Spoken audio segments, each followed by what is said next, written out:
Well, earlier I imported some files from my SD card and put them into a folder and then rename the folder later because I like to have a human name and not just the date on the folders.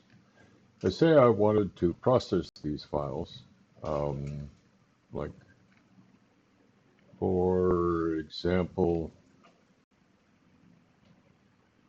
here I have 3 files all from the same bracket, and I'm going to do a photo merge to HDR. Not the way I normally do it, but it does work. Merge them,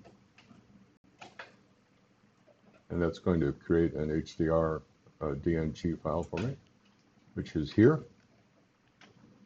Typically, sorry, the focus is a little soft. Typically, I will apply a post HDR preset, and they look a little dark to me, so I'm just going to brighten them up a little bit.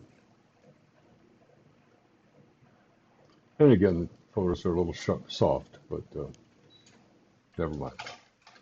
All right, now I've got this photo. I want to ship it to the realtor.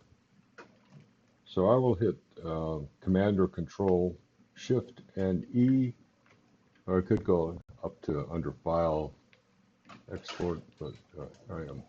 So it's going to export this one file. And I have a number of presets. And in this case, I'm going to use my real estate preset, and that's going to put it in the same folder as the original, and it's going to call it a real estate 1800, in case you're wondering what the 1800 means. It's the dimensions I shoot them at, since to go onto the websites and MLS, etc.